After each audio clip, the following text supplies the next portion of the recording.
Well, that is true. Let me read the phone number out. 1-800-LOVE-191, 1-800-568-3191. Fax number 310-854-4455. I am Adam Carolla. He is Dr. Drew. He's a board-certified physician and addiction medicine specialist. How are you, Doc? I'm doing all right. That's fantastic. How are you doing? Yeah, I couldn't be better. Gabe. Oh, really? How about that? Hi, Adam. How are you? Hey, Gabe. Hey. Boy, have I got a big problem. My family thinks that I'm gay. Uh-huh. And it's all because of my stepbrother's best friend, who is gay. Right. And they caught you blowing him? No. Oh, okay. No. I had to ask. No, what happened was him and I had a little thing. It was pure experimentation on my part. But come Easter, he's going to be there with the whole family. Uh-huh. And my mom and dad are unaware of this little incident. And he's going to out me. Because he's a little bit older than I am. He's 23, I'm 19. So your family's going to think you're gay? There have been rumors going around that I've been made aware of, and also the fact that I had a near nervous breakdown because of this, that my brother helped. All right. Let's backtrack for a second now, Gabe. You're 19? Yeah. How old's your stepbrother? He's 19. How old's his gay friend? 23. 23. And some months back, you guys experimented a little sexually. Yeah, well, it was like, first it started out, he was teasing me. He's a Gabe, you're just, admit it. And the thing is, I'm a dancer and a singer. Oh, okay. So you're halfway there. And, the first two letters of your name are G-A. And you're just a letter away from it. Well, the thing is, it's even though I'll admit I do like guys, but I'll be at a mall or something, and I'll think, even though I'm gay, I like women. Are you gay? I'm not fully realized about it. Are you gay? Okay. Or did you just have a gay experience? I just had a gay experience. I just want to see if there was something But he's a little ambiguous about it. But let's just stick to the facts, Gabe. You guys fooled around. Yeah. How far'd you get? Well, not... I got pretty shooken up towards the end. Yeah, see, people... I'm not sure how the whole base thing works with the gay love, by the way. Like first base is making out, second base is feeling, and the straight ballpark, like, I don't know, Wrigley or Candlestick. But the gay ballpark, maybe go the other way around. Maybe you start toward third. Maybe you run the bases backward or something. And then back to home? And then back to home. It always ends up at home, and then it's into the dugout. Oh. Just take the back door to the dugout, actually. Oh, everybody's getting into the act. So, Gabe, what base would you say you got to with... Why is that important? Why make it I go want to through know that? how big a commitment he made. Third or home. Third or home? Yeah. Did you get into the dugout? Oh, he got into the dugout, actually. He got into your dugout? Yeah. Okay. All right, so that's, Gabe, that's a relationship, is what that is. Just so I have all the historical details here, were you abused in some way when you were a kid? Oh, no, nothing like that. Nothing like that ever happened to you? No. No, he's ambiguous. But that degree of ambiguity that you put yourself in a situation that sends you into a psychiatric hospital, which is really what you say happened, right? Yeah. I mean, that's something is up, Gabe. It's more than just ambiguity. It's a lot of emotional pain. All right, he's not on stable ground. I think we've established that, but we have to move on here. Now you're saying for, what is it, Easter?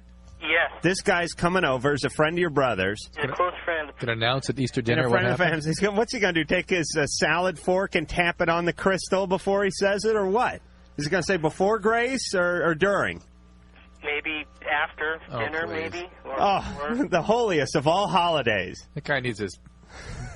Now, why? How do you know he's going to do this? Well, him and I had a big falling out about... It was a while ago, and my brother and I...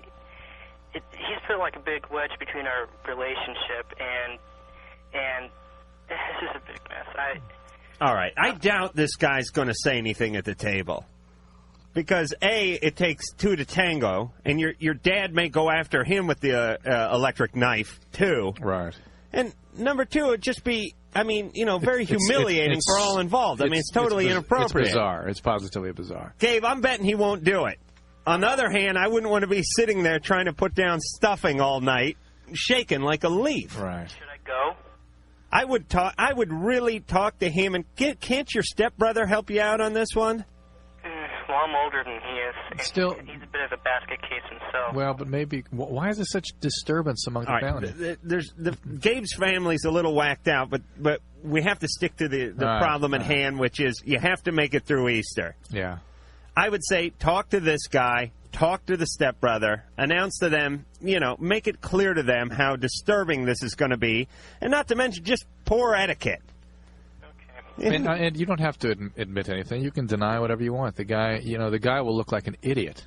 Right. Just give him plenty of rope and let him hang himself. Drew, you want to write him a note saying you checked him out and everything's in order? Nothing that you hear could be true that evening. Is there such thing as a behymen?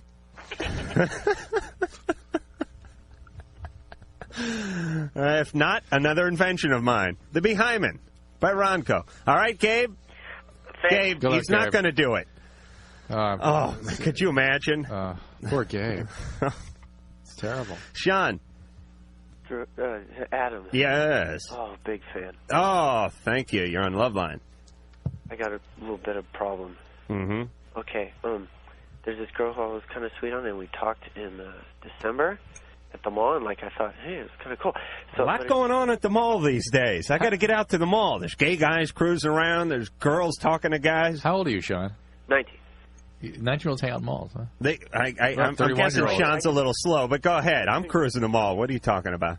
That says it all. All right, it's Christmas shopping. All right, yeah. All right, it's got an excuse. Go ahead, Sean. In August. So then it took me till next semester in February for me to, ask her for a phone number, and she gave it to me. Great. I thought, cool. I have half a chance. So I called her, except she was out or something. I don't know. And then Valentine's Day, I gave her a Valentine's Day card. And then I called her later that Valentine's Day evening, and we started talking. I asked her if she wanted to do anything that weekend, but she was going to San Francisco. Mm-hmm. So I thought I'd give her flowers so that when she came back from San Francisco, she'd have flowers. Right. Then she ignored me for a week and a half. Mm-hmm. She'd avert her eyes and, just wouldn't even Okay. All right, Sean. And then after a week and a half, she actually paid attention to me. I'm thinking, I got a chance. Then I called her, and she hasn't returned any of my calls. Okay. All right. Hey, Sean. Oh, Nelly. Hold on just a second, Sean. Let me explain what a mixed signal is. Mixed signal is no. That's a mixed signal? That's a mixed signal. That's what a guy thinks is a mixed signal. No, a guy thinks a mixed signal is maybe. She never said no or... No, guys think mixed signal is, here's my phone number. Do you want to go out? No. Yeah. Well, what I'm saying is when girls flip-flop, right? They give you your phone number, they don't return the call, they say they want to go out, you never end up going out. The proof is in the pudding. I have no idea what that cliche means, but the deal is if you like them, or if you want to know if they like you, you're going out with them. Right. That's the bottom line with women. But one thing Sean could do is really make a specific effort, invite her to something that is non-threatening, that might be something she want to go to, a concert or something. Make that one move, and if she goes for that, you're moving again. If not, just forget it. I'd say forget it. All right, Sean. All right. All right. May I just say that Dr. Drew, when Adam, when he gets offensive, or you think he's getting offensive, just stick with it, okay? Answer a page. Well, Dr. Drew's got to answer a page, so I'm on my own. I'm telling you, we should get someone in here to cover for you when you have to answer your pages, but it's back to the phones we go. Jessica. Hi, Drew. Hi, Adam. Yeah, Drew's on the phone right now. Don't worry about it. By the way, shouldn't you punch out or something, Drew? You really shouldn't be getting paid for taking care of your own business. Jessica? Hello. What's your question for just Adam Carolla? Well, it was pretty much for you anyways. You seem to have more experience and everything. All right. Okay, I was with this guy the other day, and I went down on him. Mm-hmm. And I was trying to do it fast because I had to go. Leave. And I don't know what happened, and I just puked all over him. It's not funny. All over his lap? Yeah. What had you eaten? What did you eat that day? I don't know. But I bet there are bits of carrots in it no matter what you had. Even if you've never eaten a carrot in your life, when you vomit, there's bits of carrots in there. Drew, perhaps you could take a few minutes and explain that one day. how the body has a what I believe to be is a small storage of carrots. No, you just do. For vomiting. Every time you walk in here, you drank 3 gallons of carrot juice. I think they reconstitute into carrots in your stomach. Yeah, but it makes... Oh, you mean into little... gels. Yes, okay. Jessica, Mm-hmm. you vomited on the guy's lap. Yeah. And then what? Well, I just wanted to know if that was, like, any way normal, if that ever happens, because I've done it a lot before, but that's never happened, and it was really weird, and I just want to know if that happens to people sometimes. Well, it's that gag reflex thing, right? Yeah. Yes. There it is. Yeah, and he's, let me tell you something about guys. You could have dropped an anvil on his testicles, and he'd be ready for round 2 the following day. That's the beauty of guys. If there's one thing guys are going to take a chance on, it's a second blowjob. You know what I'm saying? Yeah, I guess. I mean, you could have bit it off like a chew toy and ran around the room with it and spit it back in his lap, and 2 days after he got it surgically put back on, he would have taken your word for another blowjob. I mean, he would have been up for it. Uh-huh. So don't worry about him. Okay. All right? Uh-huh. And it's that gag reflex thing. It takes a while. You'll get used to it. Oh, great. All right? Okay, thanks. Good luck. Oh, I'm just glad I could help.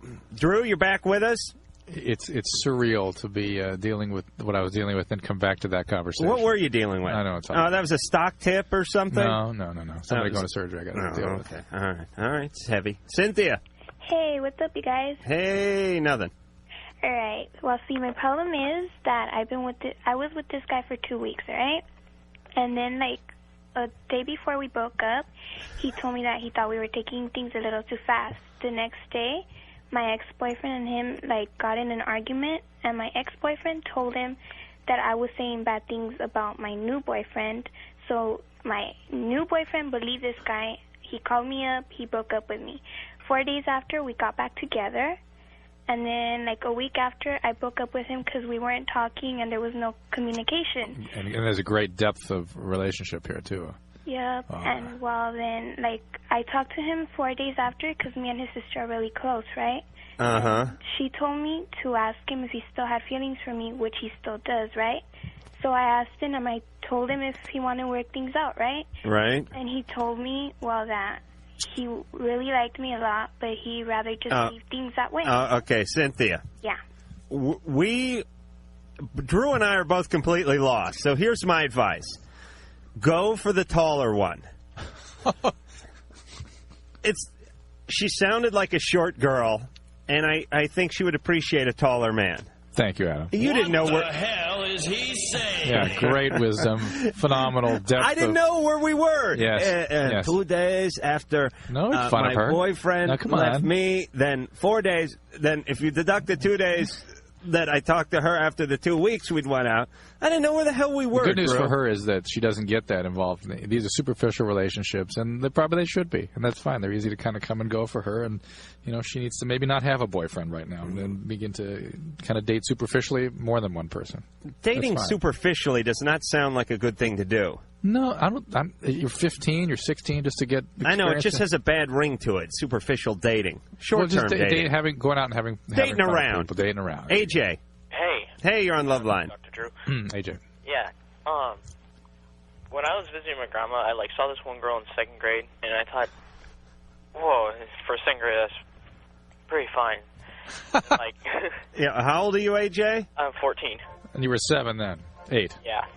Uh-huh. And, I moved up with my grandparents after my mom got a divorce from her ex-husband, and I jumped around to junior highs, and I finally at this one junior high, and I finally see this girl again, and she's she's on the dance team and everything else, and she's so fine. Yeah. And I've asked her out, once now, and I've gave her flower on her birthday and flowers on Valentine's, and, she still won't go out with me. Mm-hmm. Have you tried paying her to go out with you? No, I'm not in prostitution. No. I'm not talking about for sex, just to go out with you. Does she remember you from grammar school? No, it was we were driving in the car.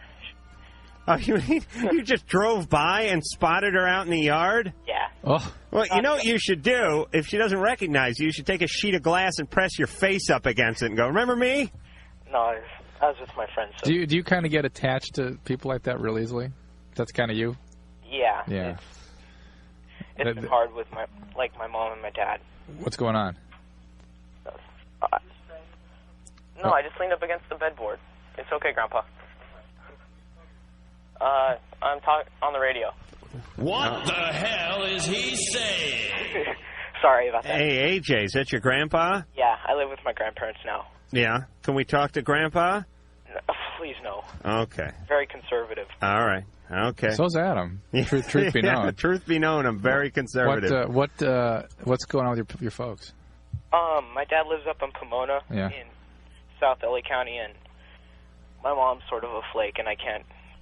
It's not a good environment for me to get my home stuff. You know, you can see how your emotional needs were so poorly met by your family of origin that you sort of are out there kind of sending your feelers out and grabbing onto people you don't even know and forming these. I've known him since September. I mean, I've made a lot of friends. Good.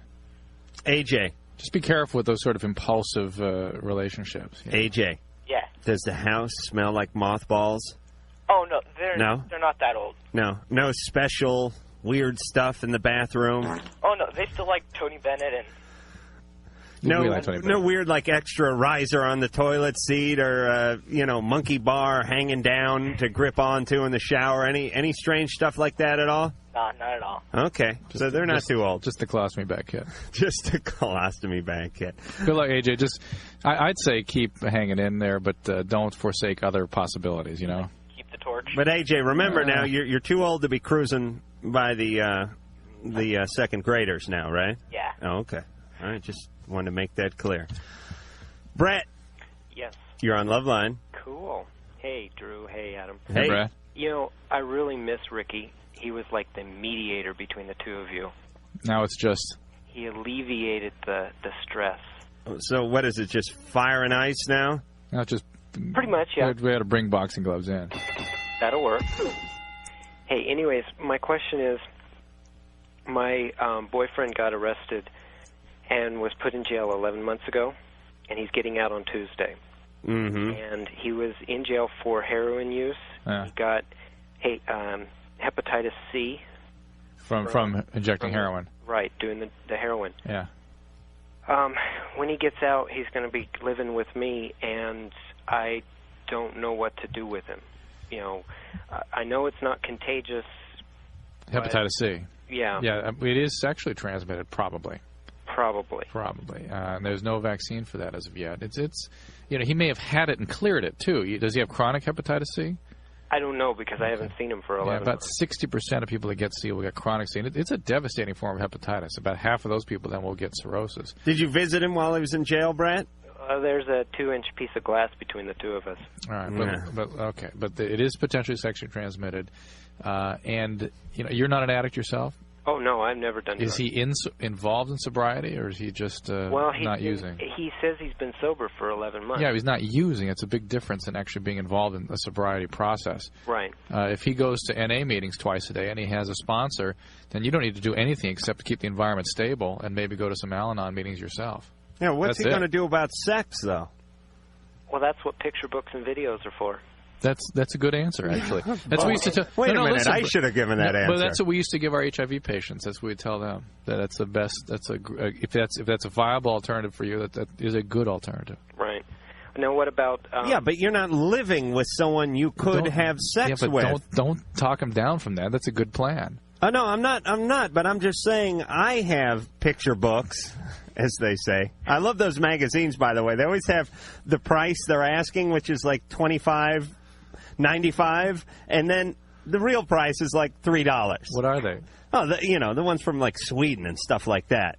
Guy comes over in a sailor suit, and there's a whole picture thing. There's a lot of good dialogue there. But the point is I have that stuff too, but I have to have that stuff because I don't have any real stuff, and Brett has the real stuff sitting around the house. Now, the real stuff has hepatitis C. Yeah. But, I mean, Brett could get loaded and get weak or something. Hey, this may be a foreign concept to you, Adam, but there's this thing that some people refer to as commitment. And if you say we're married to somebody, let's talk about it in those terms, and your wife was in a car accident, was paralyzed or something. Right. You'd have the real stuff there, too, but you would have to stay with your long relationship with books. And things. That's why if you ever examine a wheelchair closely, there's a little hatch at the bottom. Stop. But it sounds like these guys are committed and he's hanging in, and that's good. All right, Brett. Hey, I took your test, Adam. Yes. And I got an 11. You got 11 on the gay test? Yeah. So you tell me, what's wrong with that picture? Well, listen, this test is for, it's going to work on 99% of the society. Once in a while, there's an aberration like yourself. Oh, wow. Now, I'm sure if I'm sure if I sat down with you, we would figure out where the mistake was. Perhaps you didn't carry something. Carry something? Yeah, like the 3. You didn't add it up right. You didn't add it up right. There's a problem with your math. I'm a math major. I don't have a problem with that. See, that's the problem. You're so burnt out from doing those equations all day that when it came time to... All right. I got no argument on that. All right, Brett, you're officially not gay. You're not gay on paper, and you can save that and use it if you ever try to get into the military. And we'll be back.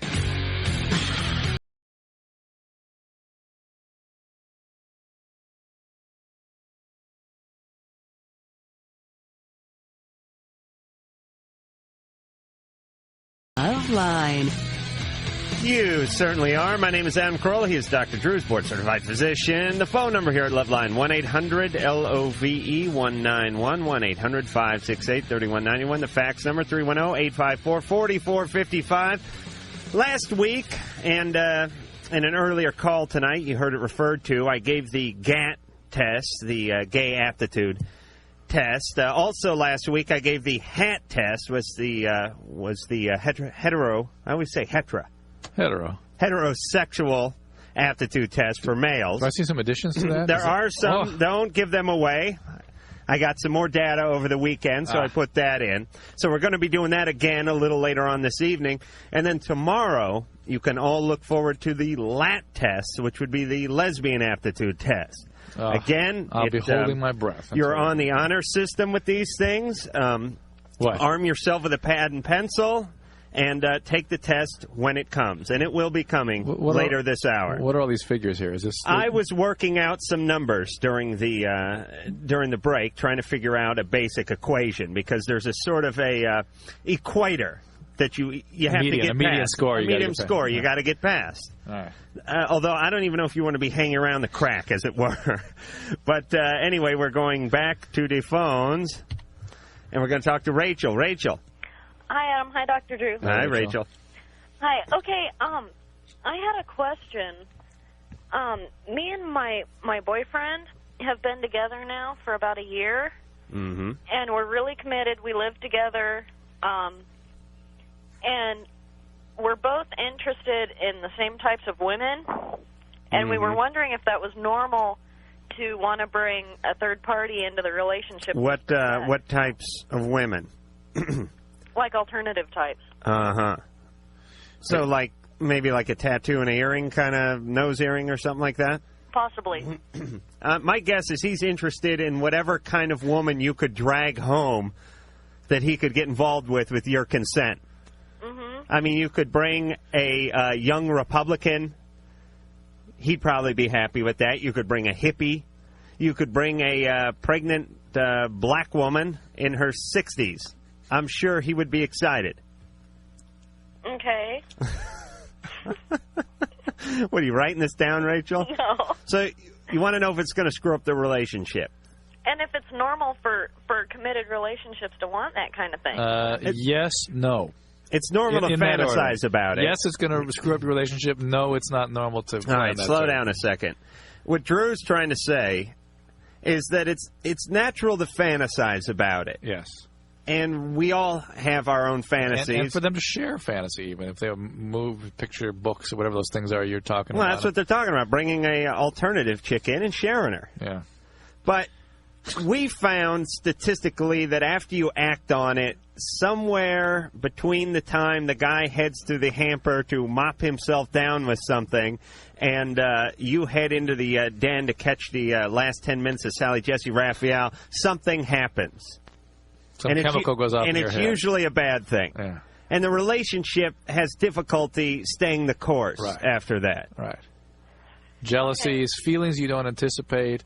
Somebody develops feelings for somebody they don't expect. I mean, you're putting yourself in positioned to open up emotions that you don't anticipate. Okay. And if you really value your relationship, leave that as a fantasy. But we're not saying it can't be done. We're just not saying saying it can't be done. by and large. We're not saying nobody's done it. We're not saying that if you're not going to get married, you know, it might not still be if you're having sort of a casual relationship. But there are reasons that we have sort of the social standards we have. But my take is this as well. And there's this sexually transmitted disease issue, of course. But go ahead. Yeah, that one. Rachel, here's what I think. I think the big problem is you do it, and then it's a year and a half before you get to do it again.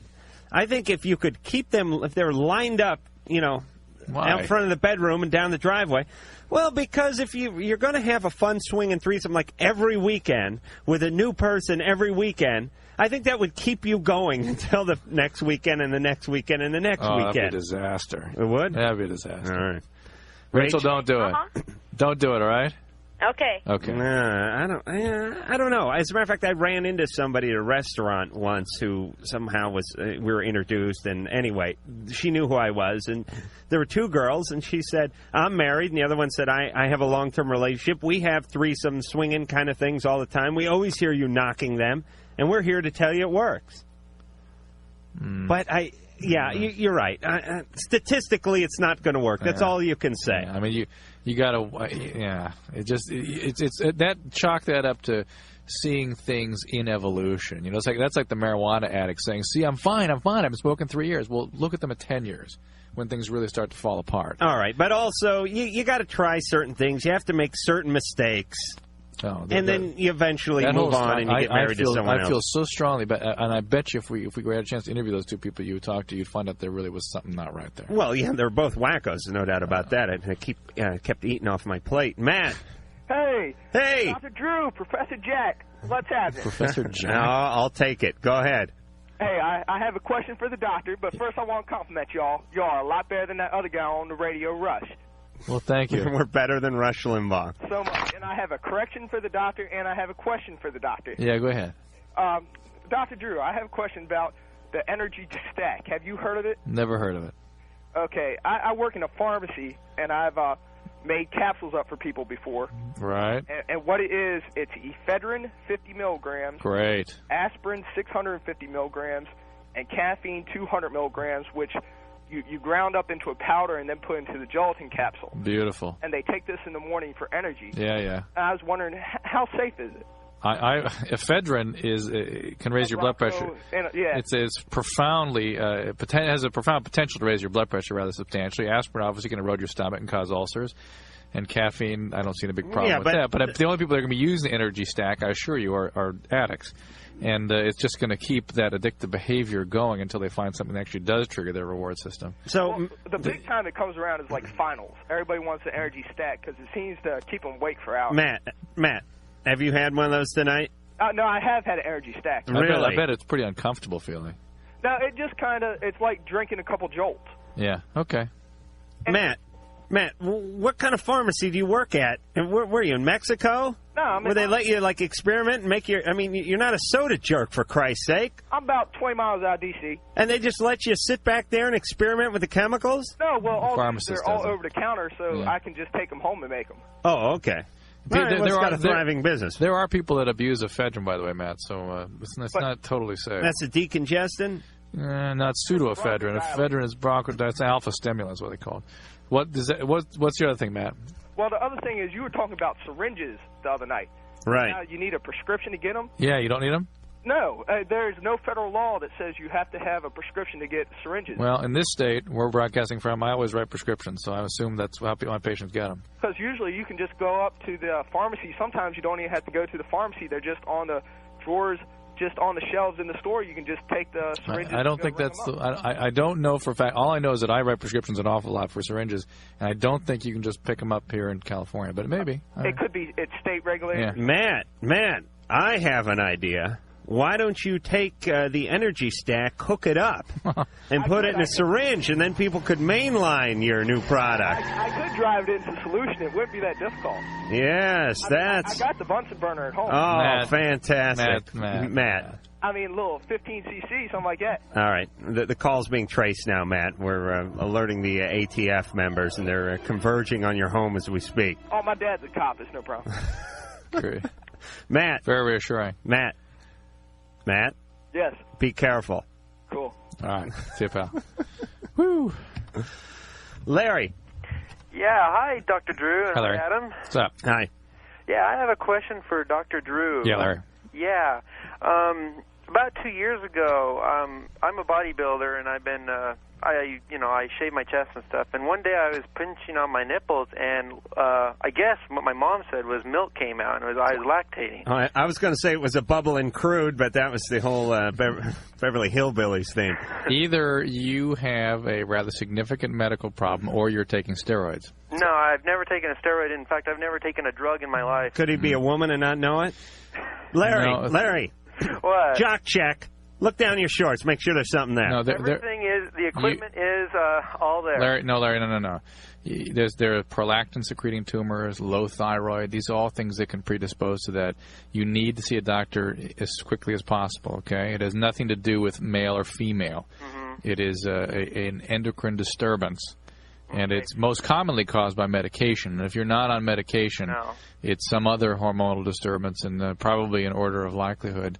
It could be nothing. I mean, there is such a thing also, but you worry about thyroid, you worry about prolactin secreting tumors of the pituitary gland. I have a twin brother, and he doesn't have that problem, but we have everything. We're identical. Yeah, I know, but and one other thing is that my family, not my immediate family, but some of my family also has Graves' disease or hyperthyroidism. Right, and this would go along with hypothyroidism more than hyperthyroidism, and indeed, thyroid illness in general can run through families. So get it checked out, okay? Could he be pregnant, Drew, no, honestly? Couldn't be pregnant. Normally, that's actually the leading cause of lactation, I got to tell you. Larry. Yeah. Real quick. Now, I'm sure it showed up in your statistical sample, Adam. Relax over there, Drew. Larry. Yeah. Larry, you're one of those big guys. You're shaving. You're all tan and everything. I look good, yeah. How do the women like that? Well, I think it's all right. I don't know. Yeah. I don't have a girlfriend right now. Yeah, okay. See, you've proven my point. It's the emaciated drug abusers that score all the chicks. I'm telling you, drop the weights and pick up a syringe. Oh, yeah, okay. All right, Larry? All right. God bless you. And we'll be back.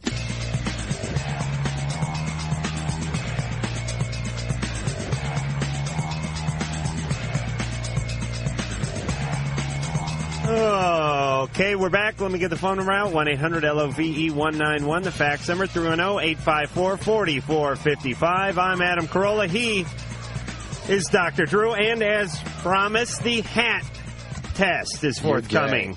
The heterosexual aptitude test. So, kiddies, grab a pad and pencil. Let's work out your sexual proclivity on paper. Give yourself a point for every time you've urinated in the tub. Now, this does not count when showering. This is just the sign to urinate in the tub. The plug has to be plugged. No, all right. Does not. All right, give yourself an extra 5 points if it was plugged. That's a good one, Drew. 5 points for every time you've eaten something off a lunch truck, a very manly trait. Add an additional point for every time you've made a meal out of something you've shot, trapped, or backed over. If you've named your penis, add 5 points. If you've named your buddy's penis, deduct 25 points. You up that one. Very important. Yeah. Yes, I gave it some thought. Add 1 point for every time you've barbecued. Add an additional point for every time you've slopped beer on whatever you were barbecuing. You know, when you're loaded and you're out in the sun and you got that you're just wearing the towel and everyone else is in the pool and some guy comes around and you want to impress him a little. You always dump a little of the old Milwaukee on there, and it makes it look like, the fire spits up, and it really makes you look like you know what you're doing. Give yourself 1 point if you own one of the following items, or more of the following items, I should say. Gun rack, an issue of Big Brown Jugs, a Barbie Twins calendar, a bowling trophy, a vibrating electronic football game, a domestic beer can collection, a still, a hypoid saw, a roto hammer, a jack, sledge, or waffle end framing hammer. Those are all things I have, by the way. 5 points if you own a Playboy air freshener, 10 if it's a Penthouse air freshener. That was added. That's new. I thought about that one. I thought it was your research team this week and came up with those stats. Yeah, they sent it in. They're spread out all over the country at this point, but that was one of their good ones, yes. And God knows what those things smell like, by the way. But anyway, if you know the words to a college fight song, give yourself 5 points. If you've ever wiped yourself with a tube sock, 5 points. If the buddy's tube sock, deduct 10 points. Another revision there. Music. Give yourself a point for every one of these CDs you have in your collections. 5 points if it's on 8-track. Ted Nugent, Leonard Skinner, Black Sabbath, Gwar, Molly Hatchet, Foghat, Megadeth, Billy Squier, 38 Special, Warrant, White Zombie, Crocus, Ozzy Osbourne, Danzig, BTO, Whitesnake, and finally Thin Lizzy. Now, if you drive an El Camino, a dually, a stepside, or stake bed pickup, give yourself 5 points. Add an additional 20 points if any of those vehicles have the No Fat Chicks license plate frame. That's another addition. That's a big point getter. And finally, naturally, if you've ever had a pal shave your ass, give yourself 50 points. Oh. You sure it was on the wrong test? I don't know. I don't know. Something may be up with the computer. But... and it's back to the phones we goes. Don, go away. You're no good, no more. Or whoever that song went. Allison. Yeah, hi, Adam. Hi, Dr. Drew. Hey.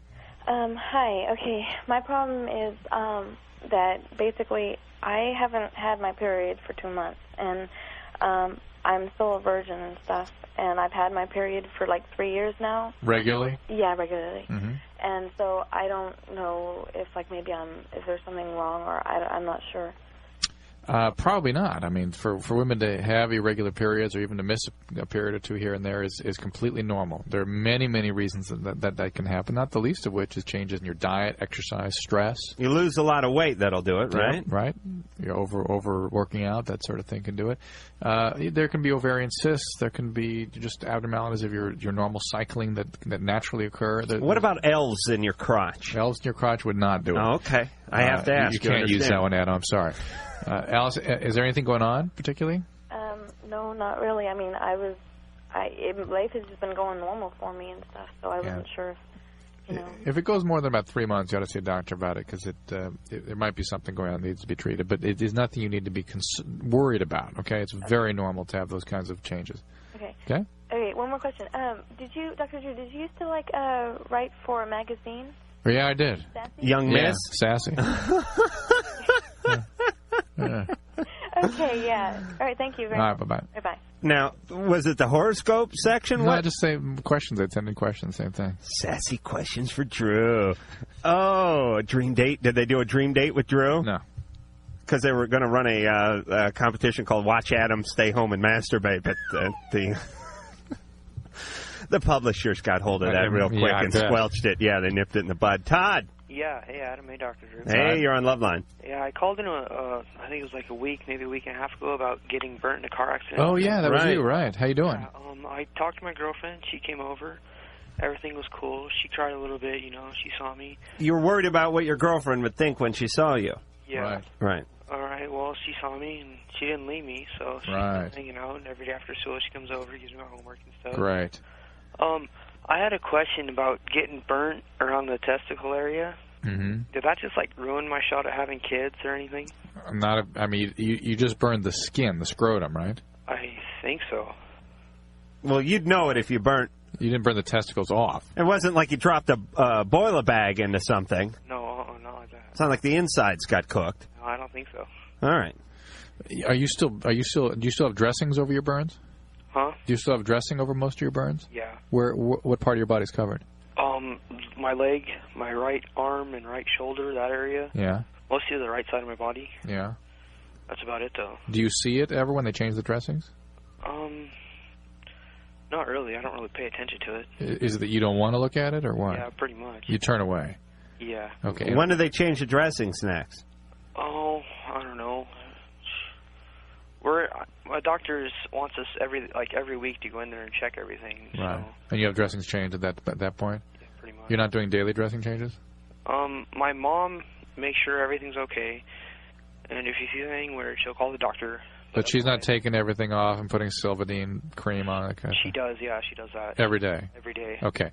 Now, before she puts the Silvadene on, do you look at the wounds? No. Oh, you just don't want to look at it? No. Okay. And is anything going on in your groin? Any special problems down there? It itches a lot. That's the healing, usually. Yeah. Well, so Todd, tomorrow, when she comes in to change the dressing, you're going to have to sort of muster up the courage to have a look-see. Yes. You may. I mean, it's not that important. Eventually, he's going to have to. They can look pretty weird when they're putting all the creams and stuff on. They look a lot better later. I got news for you. They don't look that great. I was looking at mine earlier today. I mean, normal healthy testicles. They're not pretty. I mean, just in a healthy state. That's good to know. Yeah, they're never going to be that attractive. Are you urinating freely, that kind of thing? Yeah. You don't have a catheter in or anything like that? No. How long do you think it usually takes for all this stuff to go away? The burns? Yeah, get like... Long time. Weeks and weeks and maybe months. I don't know what you've got going there, but burns take a lot of time to heal, and you may need some skin grafts and that sort of thing. Yeah. Is that being talked about at all? That's what they were talking about. Yeah. They were talking about that to my mom. Takes a lot of time to go through all that, but just keep slogging through it. There was something when I went to doctor's appointment 2 days ago. They stepped outside to talk to my mom about something. I don't know if something's up down there. I don't know. Well, down in your crotch. All like where the burns are, they were talking about, and they wouldn't let me know. And is that down in your perineum? Is it in that area where the worst burns are? Yeah, they say. Now, how's the penis doing? It hurt for a while. But it's fine. You can see it. It's normal. Yeah. All right. Well, that's the number one thing. It's no really big. All right. All right. The penis is paramount. I should really get a windbreaker with that on the back of it. And the testicles are, they're nice. But I don't know. They can even be a hindrance sometimes. Be aware that maybe that's just your worst fear. And so whenever you hear them talking outside of your earshot, you think that's what they're talking about. You really ought to ask them. I mean, it seems like after an accident like that, they'd give you an opportunity to talk to a psychologist or somebody to deal with the stress of having had a trauma like that. And I would step up and ask for that, Todd. I would think it would really help you. Yeah, and if it's any consolation, whenever someone leaves the room and talks about me, I think they're talking about my testicles as well. They're not. They're not. Don't worry. Corey. It's you that's always talking about it. Oh, okay. That's me. I see. Corey. Yeah. You're on Loveline. Hey, how's it going? Good. Okay, here's my problem. The other day, yesterday, I was playing soccer with my friend, and he kind of missed the ball and hit me in the nads. Right? Well, welcome to Nad Talk with your host, Adam Carolla and Dr. Drew. Okay. And now when I ejaculate, it hurts. Get it checked out, Corey. It's probably not a big deal. You don't ejaculate blood or anything like that, do you? Huh? You don't urinate or ejaculate blood? Nah. You didn't have part of his cleat come out or anything, did you? No. Okay. Thanks, Adam. Not like a clump of sod or shoelace or anything? No. Okay. I have to ask. You understand? Oh, yeah, I understand. So just get it checked out? Please do. It's probably nothing, but there's some things that can happen there that you would want to have a urologist. Best have a urologist take a look at something like that, okay? Corey, you got to wear a cup. Yes. Yeah. Yeah. Yes. Yeah. I'm wearing one right now. And we'll be back. Yes, this is Adam Carolla. He is Dr. Drew. The phone number for Loveline, 1-800-LOVE-191. The fax number, 310-854-4455. Faxes, like the one that's in Drew's hand right now. Yeah, this is a guy, Harold R. from Illinois. He's 35 years old, 8 weeks of intermittent cough, blood in his stool, on and on and on, a small, bizarre black sore on the underside of his tongue. He's bisexual and has engaged in risky sex over the years. This whole scenario sounds extremely concerning to me. I mean, an intermittent cough with maybe some shortness of breath in somebody who's at risk for HIV is an HIV-related illness until proven otherwise. God knows non-healing sores can be tumors. Wait a minute. That is an HIV-related illness? Until proven other. That's what your doctor's going to think about it. It's got to be proven not to be that. If you have this combination of problems. If you are losing weight, if you're having night sweats, if you're having diarrhea, blood in the stool, shortness of breath, funny growths anywhere, and you are at risk, you got to rule that out first. Isn't Blood in the Stool a John Mellencamp song? Possibly. Did he say shortness of breath, or you just tossed that in there? I'm tossing that in there. Oh, well, for Christ's sake, Drew, you can't do that. Yeah. You can't toss shortness of breath into a fact.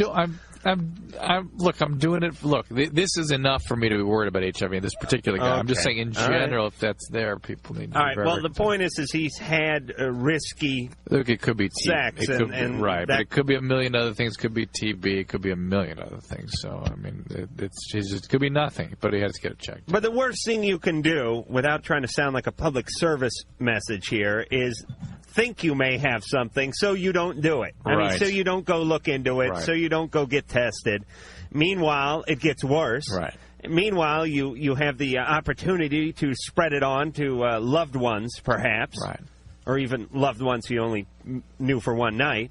But either way, you're spreading around the disease. You're getting worse yourself. And these days, with all the drugs and whatnot, if they get this stuff early, I mean, I don't know. Then particularly HIV, yeah, absolutely. That can be improve the outcome. It looks like, although that still has yet to be proven, frankly. I know if I had an documented HIV, whether I had HIV-related illness or not, I would go get on as many antiviral drugs as I could tolerate. You want to say something now, Drew? No. Oh, okay. But you can go home and think that I have that too. Go ahead, Adam. No, I know you got the happies. So I'm feeling a little happy tack tonight. this one on too. All right, let's get to the calls real fast here. What call do you want, Drew? Maybe that's I love when he points. Lance. Yeah. You're on Loveline. Hi, Adam. Hi, Drew. Hi. Lance. Yeah, I'm on the track team, and I was thinking about getting on anabolic steroids. This is easy. Don't do that. Real bad. What's your event, Lance? I'm in the mile and the 2 and the 800. Is that? I mean, it would seem like steroids would be good for a 100-yard dash and the shot put and stuff like that. Correct. But the long distance stuff, probably not. But at 15, it can cause your bones to stop growing. It can close the plates that cause you to grow, and they be stunted. I mean, we don't even know all the potential side effects that can happen to a 15-year-old. It can affect your brain chemistry. I mean, it's really a serious mistake. Those drugs were never meant to be used on healthy people. Lance. Yeah. Did you hear the doctor? Yeah.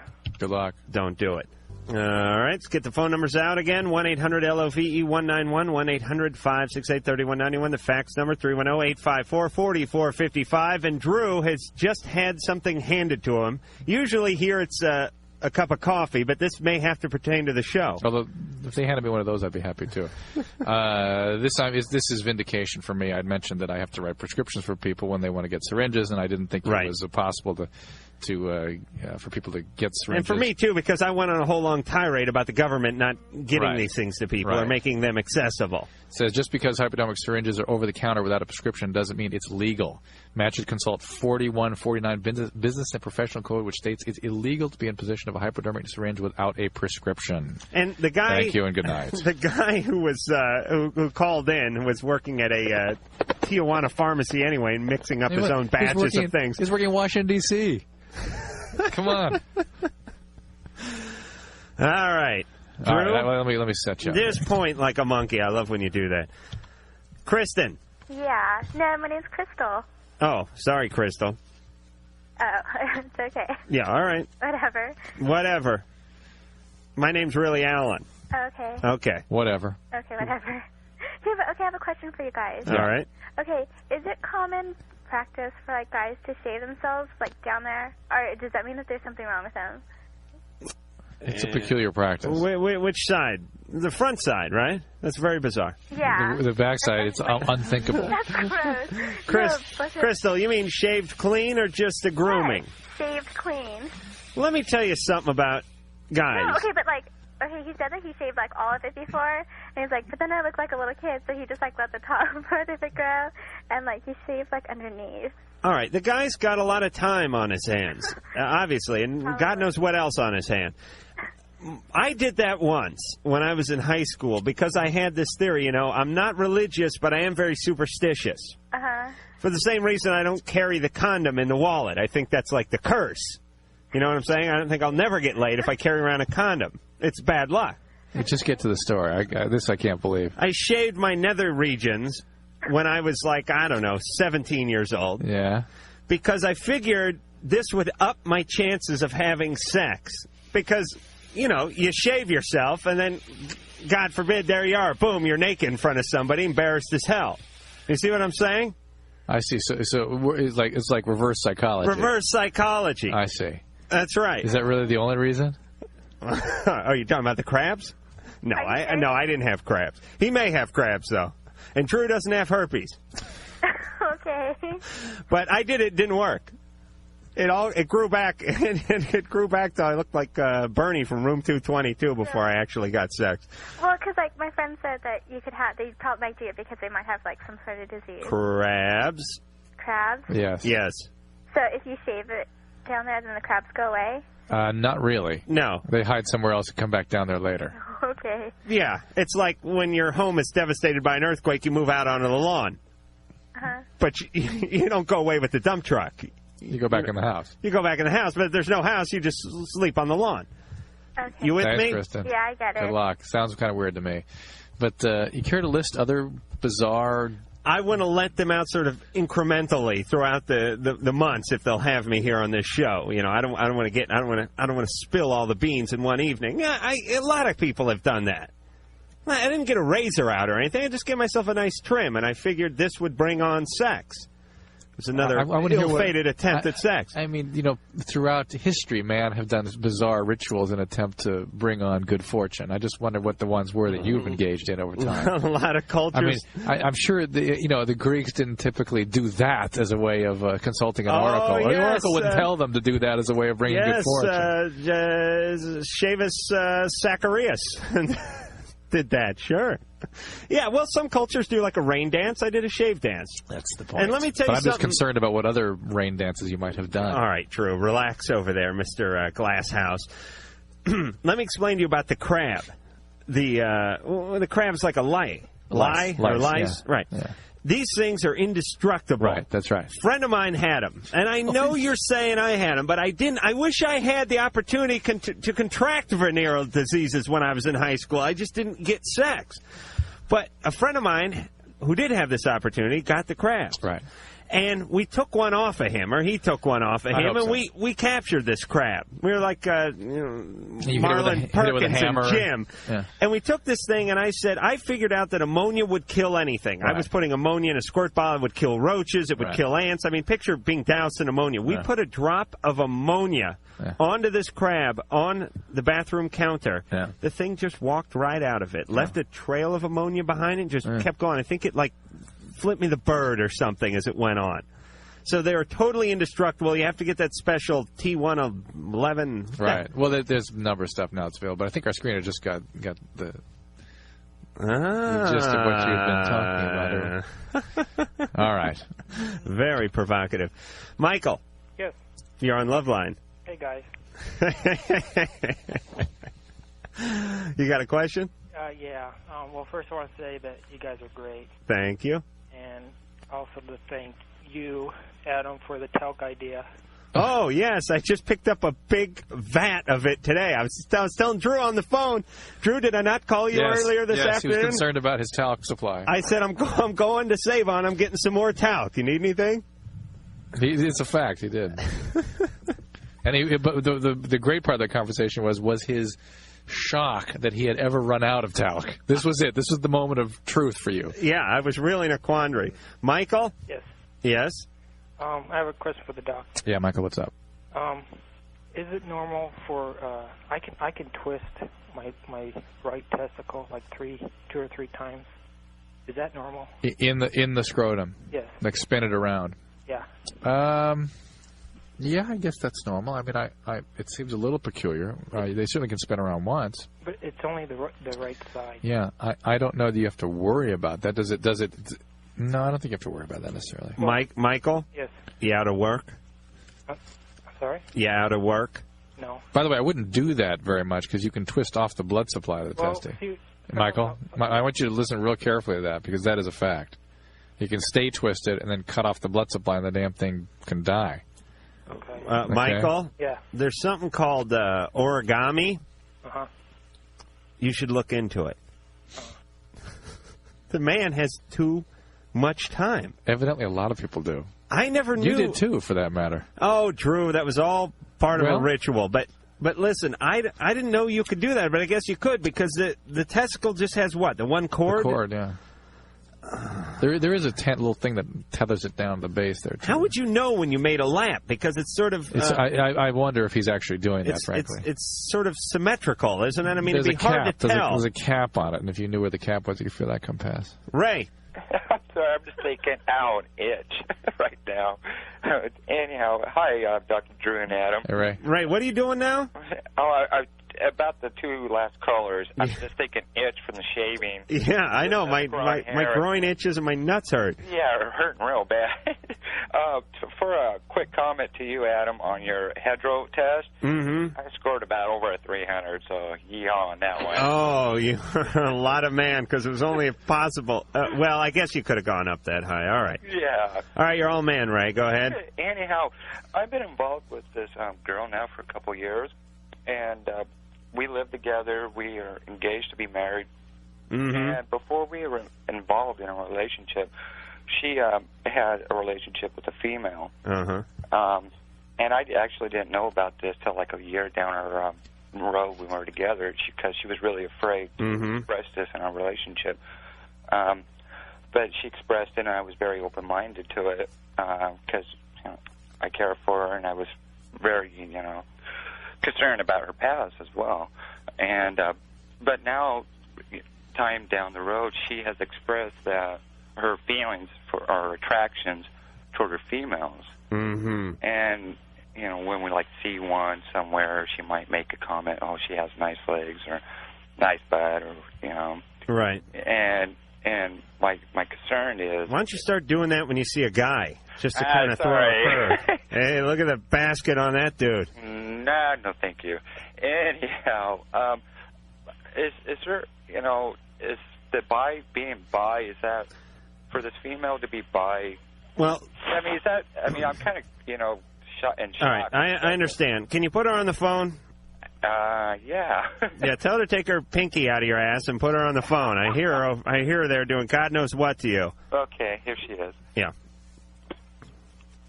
Yeah. Hello? Yes. Hello, what is your real name?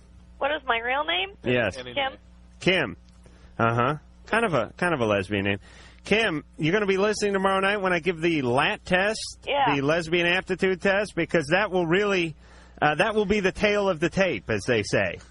Okay. That will be the litmus test to find out if you guys can have a relationship or not. But let's see if we can help him tonight. All right. I'm just sort of plugging it. Yeah, That's what I know you do. you are. That's good radio, Drew. Indeed, that is. Okay. I don't know anything about that. I love to see the control room bust up whenever I mention good radio. Okay, now, Kim, Yeah? how badly do you want another woman? Well, every now and then, I get the desire really bad, but it depends a lot on the woman. Right. How many women have you had before you met Ray? Did you just experiment, or did you have a relationship? Probably about 9. How old were you when that started? Casually or as like a real relationship? No, that it ever started. Did you ever had Casually? in any context? Probably about 12. Yeah. Okay, Drew's going the abuse route. Go ahead, Drew. And how old was the person you had sex with then at 12? 13. Yeah. And what do you mean? Yeah, don't give that. No, you thought she was going to say Janet Reno or something. No, it could. I thought she was going to say that or a peer, because a young teenager will typically who has been abused themselves will typically go out and abuse other of their peers, and younger. Okay, and so you're sort of at the margin there at 12, where it's kind of quasi abuse. And what it was just sort of playing around when I was 12. Well, either you're gay. That's already on a card. You can't do that again, Adam. All of a sudden, I got involved with the show. I wish you could have seen that. I went, huh? Hey, Mike, what's going on? He said gay.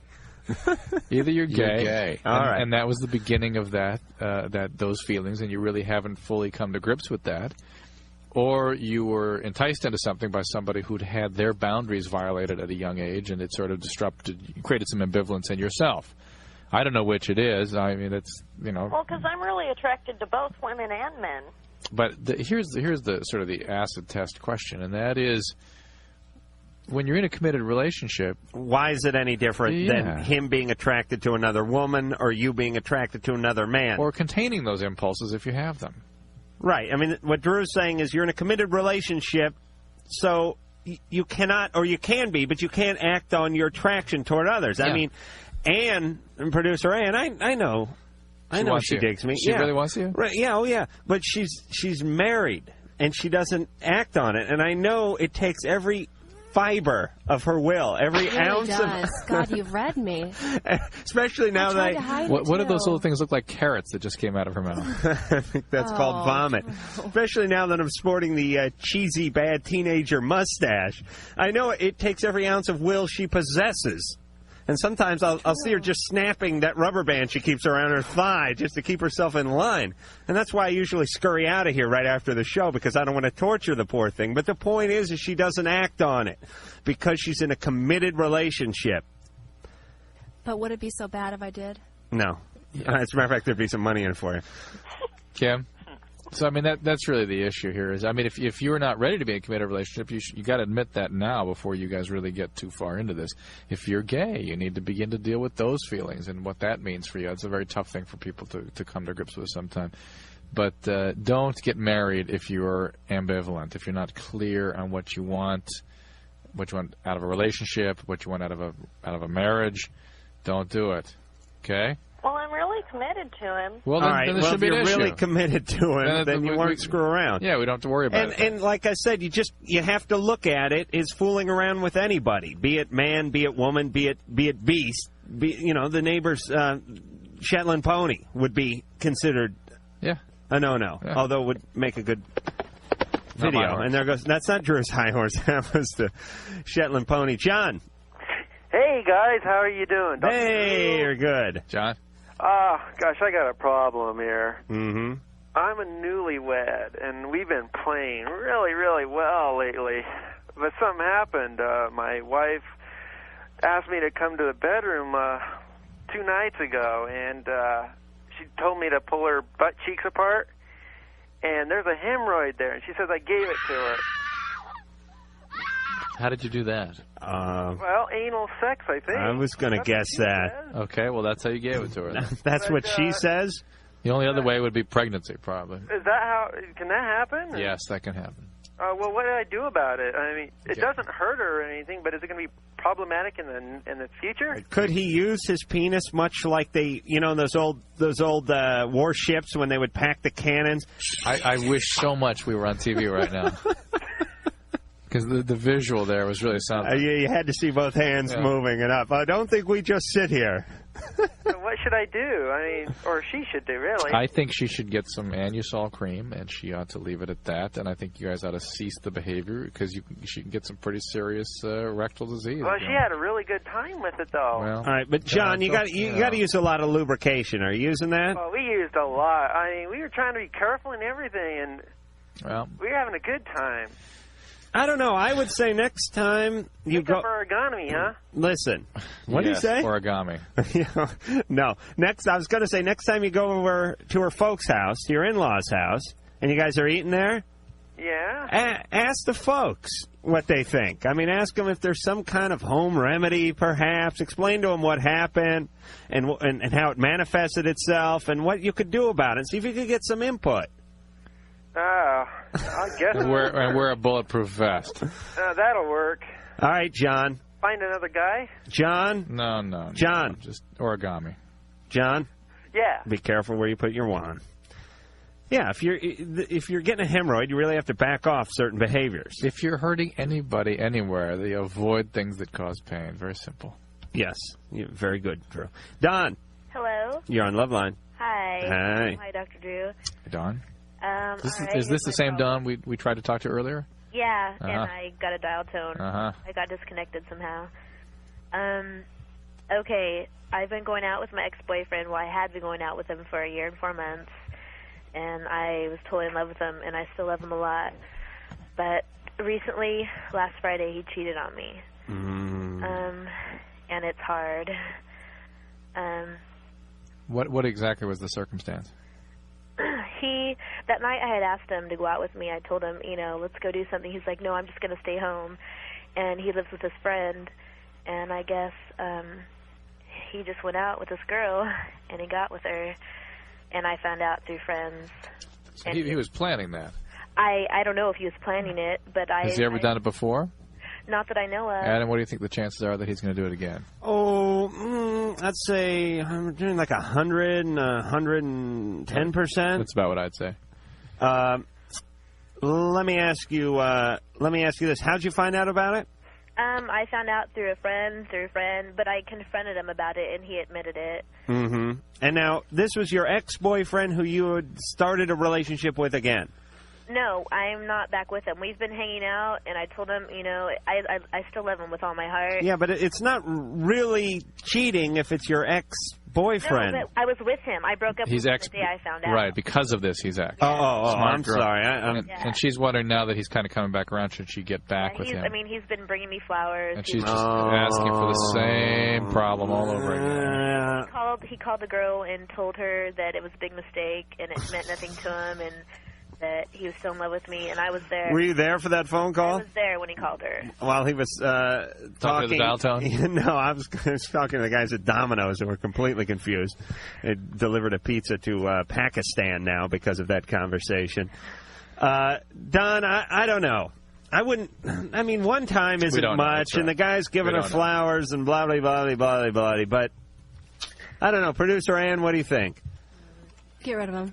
We don't know. We really don't know. The probability is He'll you're asking for probably do it again. you're probably asking for the same thing all So over why again. let the suffering just continue? Get it over with.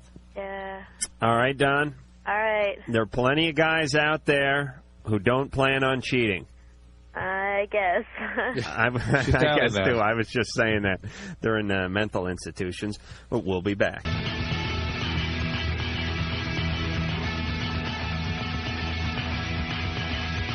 Hi, this is Pamela Siegel, and I urge you to listen every night to the best show on the radio, Loveline, with Adam Carolla and Dr. Drew. Yeah, she is such a sweet little nymph. Fat. She's not actually a full woman. I mean, I think if you had sex with her and you were keeping a tally, she'd count as a half. You actually had her and her sister. But she's very cute. She's darling. And yes, I am Adam Carolla. Is Dr. Drew on the phone number 1-800-LOVE-191. The fax number 310-854-4455. She, of course, is going to be in Sergeant Bilko and was from Bed of Roses, which I saw, which I thought was just ridiculously bad. I hate to say it, but it was just as corny as a movie ever gets. The one woman had been, sexually abused. Maybe, and they, skirted over it, which was a really chicken-ass thing to do. And it was just the way Hollywood approaches people that have been sexually abused or physically abused or verbally abused, which is really good looking, and they have really good jobs. And if you can give them enough flora... If you can drop off enough flowers at their house, so that'll make up for the trauma. For the past. I didn't see the end of it. Yeah, and, that's why I thought they bit off more than they could chew.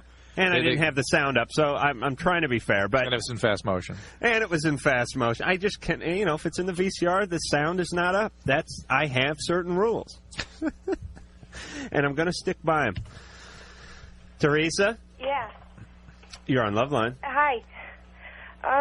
This is kind of an odd question for you guys, but, what do guys really enjoy about girls going down on them? Well, duh. Should I go first, Drew? You can go exclusively.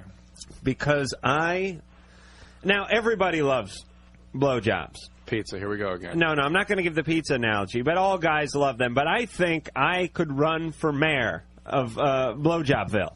As you know, I'm packing up and moving to Boobville later on in the week. But I really think I like them even more than most guys do. And that's a lot, because I know how much most guys enjoy them. It's a twofold thing. One, there's somebody touching your penis and it's not you, which is a really exciting notion. Thank you for the campy music. Number two, it's a sort of... Guys like to be in charge sexually. They really do. It's one of those things. And with the exception of the anal sex, this is number two. Hold on, let me pull the chart down. Yes, anal sex would be the number one. I'm doing the driving. Blowjobs are like number two because, first of all, there's no talking back when there's a penis in your mouth. And it's the degradation of the female. There's a certain degradation. Oh, come on. Yes.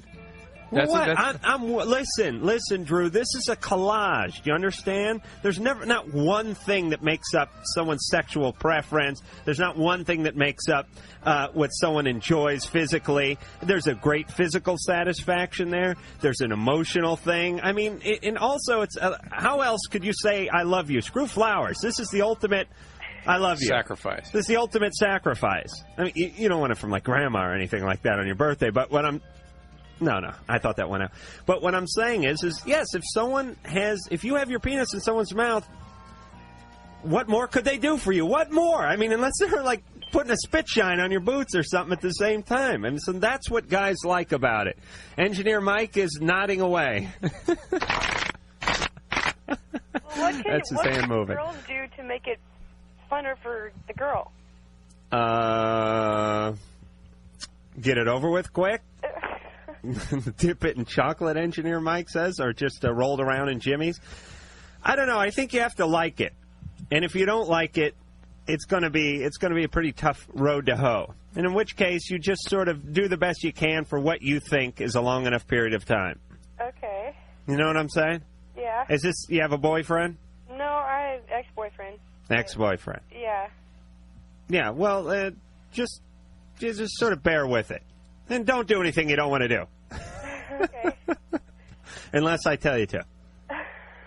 All right, Teresa? Okay. Good luck with the blowjob. Drew, what do you like? I like this call here. No, I want to know about the blowjob. No. You enjoy that. Come on, you take one. Robert. Yes? You're on Loveline.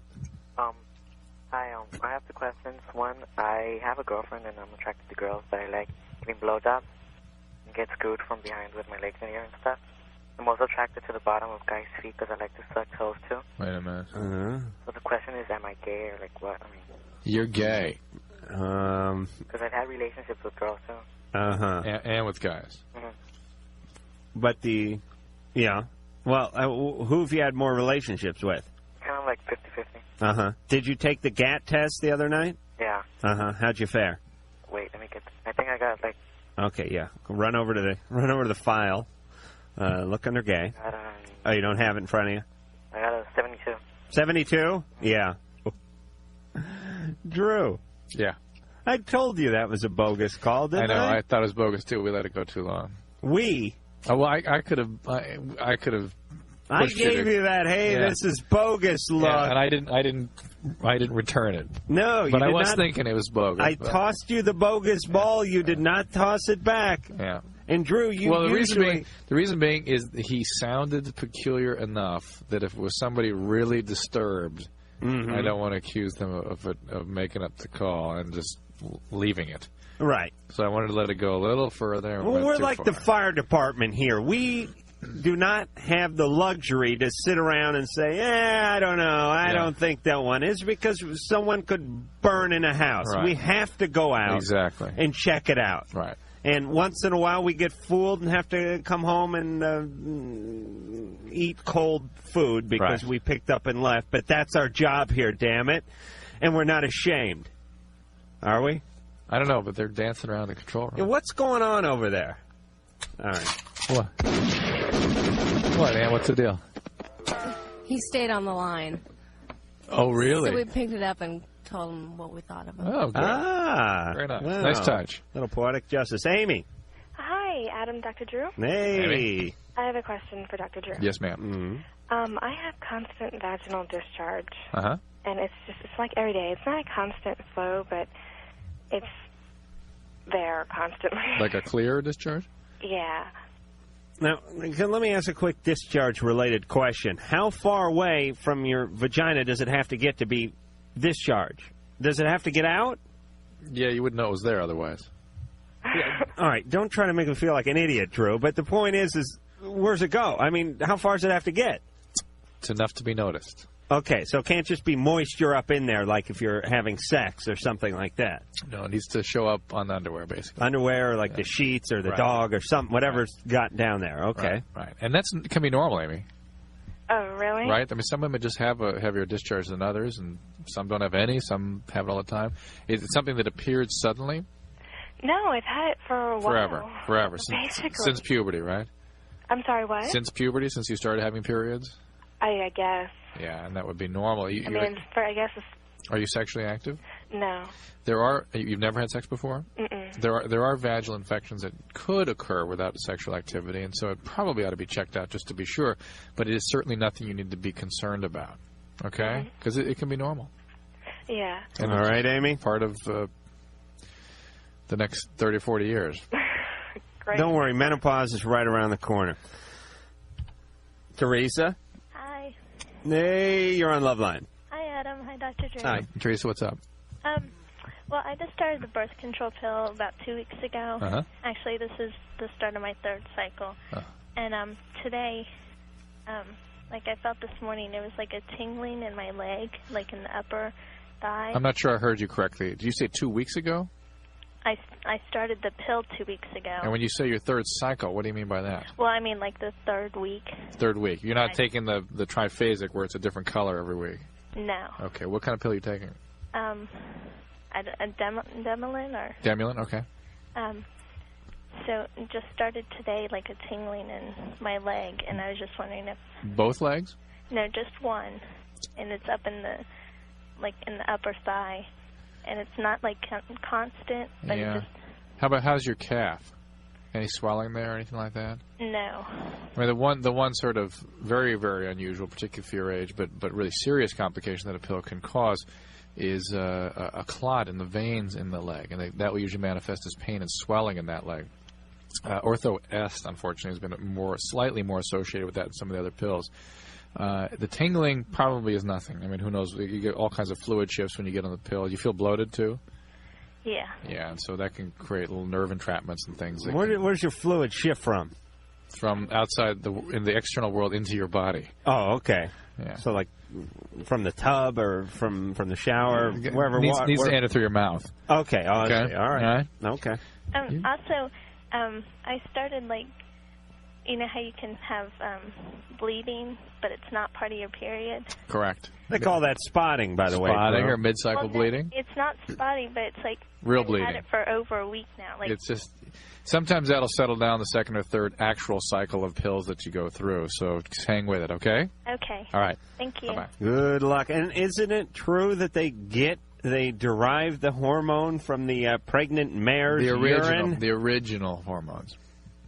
They do? Yeah, they did. Now, could you just go have a horse urinate on you and have achieve basically the same effect, Drew? Or would that not be sound medical practice? No. Everyone knows that would be just perfectly normal. So and very effective, too. So you recommend for those No, I don't recommend that. to go down to the barn? It's too primitive, too basic. We've advanced so far beyond that, Adam.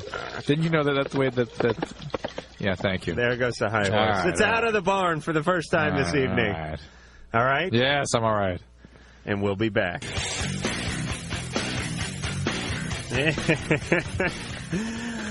Just reading a fax here on Loveline with the lovely phone number, 1-800-LOVE-191, and the fax number, 310-854-4455. Ann, beautiful, shapely, slender and horny producer Ann just handed me this fax. Dear Adam and Dr. Drew, regarding groin shaving, I used to crop it regularly because I heard from a guy into porn biz that it was a illusion to make the hog look bigger.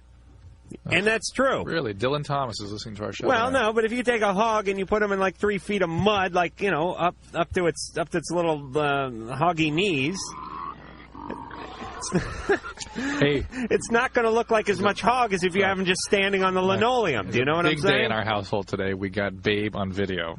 Oh, really? Big day. That's a coup. Where'd you get that? My wife came up with it somewhere at the mall where you're not hanging out. She got it at the mall? Yeah. I didn't know it was out on video. I guess maybe today or something. I don't know. The kids going insane? Oh, yeah. Third time through. What time I left home today. Oh, really? Yeah. I got to watch it. I haven't seen it yet. Oh, it's cute. Very cute. Yeah. Any nudity at all in there? Not with people. All right. So I guess should I have the sound up? You won't. That's true because it's on video. Jeanette. Yes? You're on Loveline. Hi. Hey. How are you? Yeah. I have a question to ask you. All right. Okay, I've been with my husband for 6 years. We've been married for 3. Mm-hmm. And I just have no urge to have sex. Mm-hmm. And we had a baby 10 months ago. Mm. And it's like still no urge. And I'm on prednisone now, so I don't know if that's done anything. But For sure, that could do it. But why are you on prednisone? because I have Sjogren's syndrome. Sjogren's. Wow. And my doctor, I told him I want it to be taken off of it.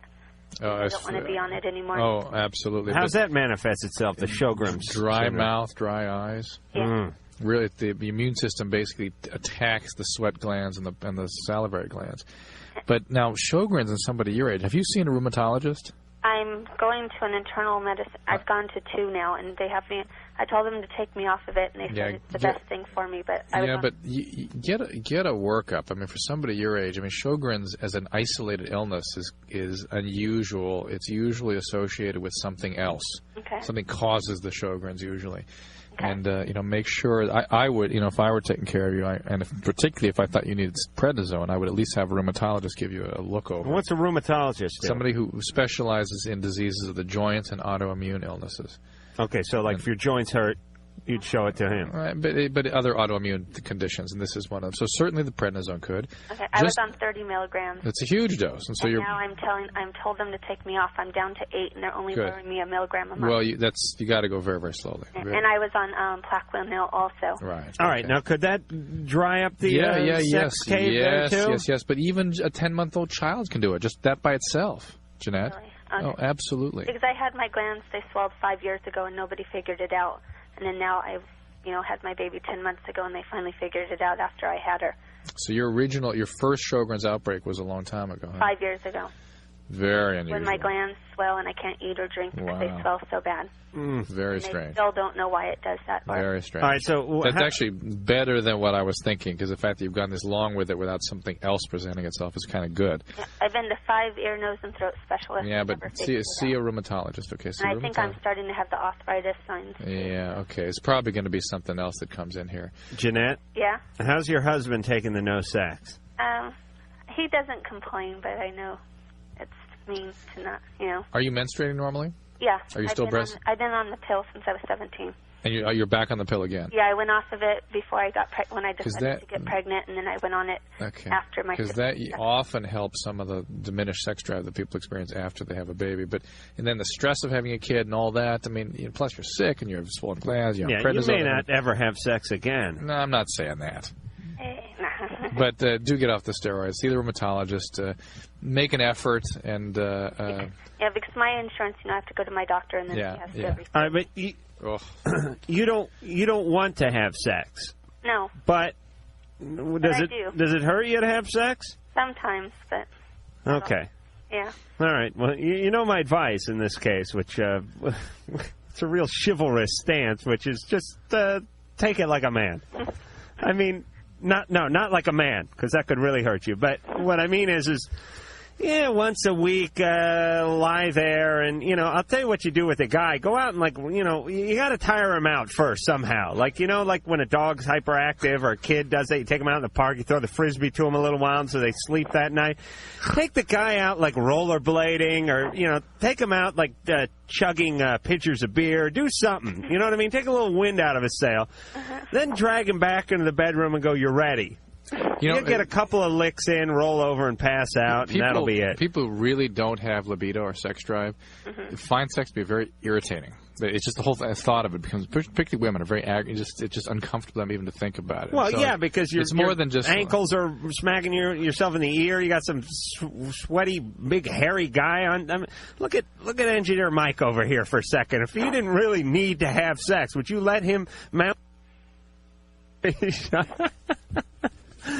The problem with Engineer Mike is he's Engineer Mike, and he controls the mic. This guy is an asshole. Now he's taking it out on me. Good luck, Jeanette. Thank you. Hang in there. Wow. Yeah. Oh, that's got to be rough. And really, if someone has a medical problem, it's hard to hassle them about not wanting to have sex. That's right. Debbie. Hello?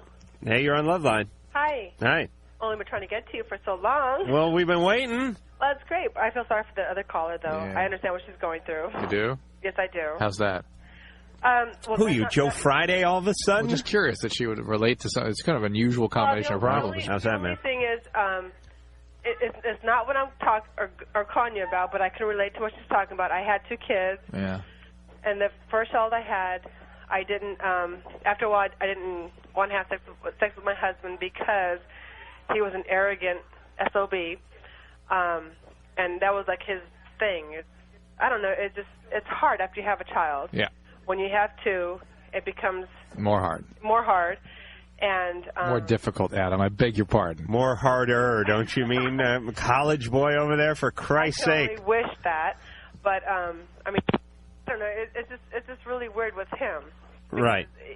When I had my second child, I left him when my second child was 5 months old. Okay. Because he was fooling around, abusing me, beating me up, and all this other stuff. Beautiful. So. We're sorry to hear that, but did you have a question? The question I had was, okay, I have never consulted anybody about this, and I hear that you guys have like really raunchy stuff on your line. I think it's really cool. That's not the idea, but okay. Sure, that's what we're going for. The idea, but since you're the expert, I'm 31 years old, and I'm dating this 20-year-old guy right now, and he's more mature than my ex-husband is, and he's really loving, caring, and he loves my children. They love him. And what's the question? The question is, I might be pregnant by him. My parents... I think he hung up when he heard that. No, somebody's trying to call me, as always. But the question I have is, he is younger than I am, and my parents, family, and my friends don't think that's yes. cool. Okay. Okay, Miss Debbie, the syllable girl. Debbie, look. Can I finish? Can I finish? No, you can't finish. No, I should, because you know why? I might be pregnant by him. All right, we heard that. Listen, you've been setting the table for 20 minutes. It's time to eat. I don't want to eat. I want to brush off my plate. I have enough on my plate. Listen. What is that noise? That's the clock, I guess, ticking. Oh, he's just busted a nut over there. Oh, I'm sorry. Debbie, listen. You like the guy? You like the guy, right? I love him. He likes the kids. He's good for you. But he's moving out. He's moving out? He's moving out. He's moving back to his hometown because he doesn't like the city life. I'm a city folk. He's a country folk. And I did the country thing for a year. I didn't like it. I was severely depressed. But the city life is my life. All right. And I just found I may or may not. I don't know. I mean, Debbie. Ava Gabor finally called in. She finally did it, Adam. But, I mean, since you guys... New York is where I'd rather stay. I get allergic smelling hay.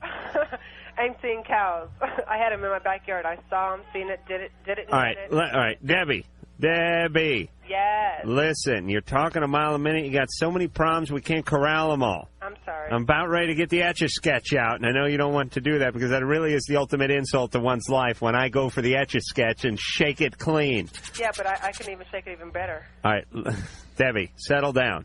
Okay. Listen, if you like the guy, you're going to have to work it out. You're going to have to stay with the guy. He sounds okay. It's not me. Well, then if you love him, you'll move with him. No, and if he loves you, he won't move. He wants to... All right, here's what I want you to do. How many miles does he live from your house? 120. 120. I want you to go 60 miles from your house and park your trailer there and set up camp 60 miles. It would be like the Mason-Dixon line. I want a line going right through the trailer. His hometown, your hometown. Yeah. Oh, for Christ's sakes, people have so many problems and so many questions. And I feel sorry for them because they have these problems and they have these predicaments and they have these questions. But after like 2 minutes, I want to kill them. Is that wrong? No. Well, look, the point is that I think it's that she wants you to take that problem away from her magically, and you can't. She has to make a decision and then live with that decision. There is no perfect solution to her problem. She's not going to have the boyfriend and live in the city. Yeah. Or she's either going to have the city or have the boyfriend. That's it. Here's the answer she wants. Send your 20-year-old boyfriend over to my house for the weekend for some psychological reconditioning. Right. We'll do something out of Clockwork Orange where I hold his eyelids open with toothpicks and we show him the wonders of the city life. I show him, Gay Perry and San Francisco in their prime, and then we show like some twister going through some dust bowl in Idaho, and I recondition him. Well, it ain't going to happen. Right. You have to do what you can do with what you have to work with. Instead, you have the very sensible solution of parking a trailer on the interstate and drawing a line down the middle. I don't think there's anything wrong with that. Amanda. Hi. I can't believe I got through. Okay, I'm 18 now, and I went to rehab because I was doing a lot of drugs. And I got, when I got my period, I got really bad cramps, and I would smoke pot to help get rid of them. And now I don't do that anymore. So my cramps are really bad, and like Tylenol, Advil, it doesn't work. I don't know. Have you seen a gynecologist about this? When I was 14, my doctor said that it would probably go away. It wouldn't. But it hasn't, and so you need to see someone. There are multiple reasons for this, and there are multiple treatments. You don't have to sit there and just kind of live with it. Could she smoke the Tylenol, Drew? No, you're not going to smoke anything. You're going to go get an evaluation to see if this is endometriosis or ovarian cysts or other causes of what this is called dysmenorrhea. And then there are many treatments that the doctors can begin to try. And I'm sure you'll be able to find something that's reasonably useful to you. Okay. Okay. But, go to your program, and these are not life-threatening problems. Your addictive disease could be. Okay. All right, Amanda. Thank you. Good luck. Yeah, it's important not to say, "Oh, cramps are here again. I guess it's time to start hitting the bong." Screw the sobriety. It's not worth it. I've got a medical reason now. I've got to use the marijuana. And we'll be back. Well, I'm not going to bother reading the phone numbers, but we are going to go to the phones real fast here on Loveline. Mary. Hi. Hey, last call tonight. Hi. This is a serious question, but it's going to sound kind of weird. I wanted to ask pretty much Dr. Drew if you masturbate for like half an hour or more, can it be considered an aerobic exercise? If you do it while you're walking. Running. I mean, like, if you do a long time and you break a sweat and your pulse is elevated, is that good for your heart and is it burning calories? Yes. But it's like saying, can taking a really big dump be a form of aerobic exercise? Yeah, you're sweating, the veins coming out of your forehead, your arms cocked and pumping. You're going for the toilet paper 5 and 6 times. It's not like that. You lose weight. But it is, so it's good for you? Yes. Yeah. Basically, yes. Okay. Okay? Okay, thanks. Yeah. Bye. Right. It's just such a pleasure to be able to help people with these serious problems. You know what I love? It's like I have menstrual cramps, so I take heroin. Is that okay? And I masturbate for like an hour a day, but it's a good form of aerobic exercise, so that would be fine. Wouldn't it, Drew? Yeah. If you'd like to write to us, it's Loveline, P.O. Box 4345, Hollywood, California, 90078. Email address LUV191 on AOL.com. And that just about wraps it up, with the exception of the kudos, which go out, the props, as they say, going out to Josh, who did a wonderful job on the phone tonight, the lovely Sherry, who always does a wonderful job on the phone, the angular, slender, and wonderful producer Ann, who always does a fine job at her producing job, the one-nut wonder Mike, who was on top of his game tonight as usual, Dr. Drew, who does not have to be here. He's a doctor. He makes enough income during the week so that he could spend these hours with his family, but he chooses to come in and help. And that's a beautiful thing about it. So I'm going to take my hat off to Dr. Drew. I'm going to take my hat off to myself because I have to come in and I have... Well, anyway, someone's got to stay home and guard the porn. Anyway, tomorrow night we have a mystery guest. Yes. Is that right? Yes, it is a mystery guest, sort of. We can't talk about it because it's not confirmed. Could be a good guest, though. Could be a very good guest. And until then, good luck. If you are still listening, you may feel the urge to touch yourself. So that's it, then. You have been listening to Loveline. The opinions expressed on Loveline by Adam Carolla, Dr. Drew, or anyone are not necessarily ours. Be happy. Be happy. Happy, happy, happy. I'm happy. Loveline's producer is Ann Wilkins. Thank you.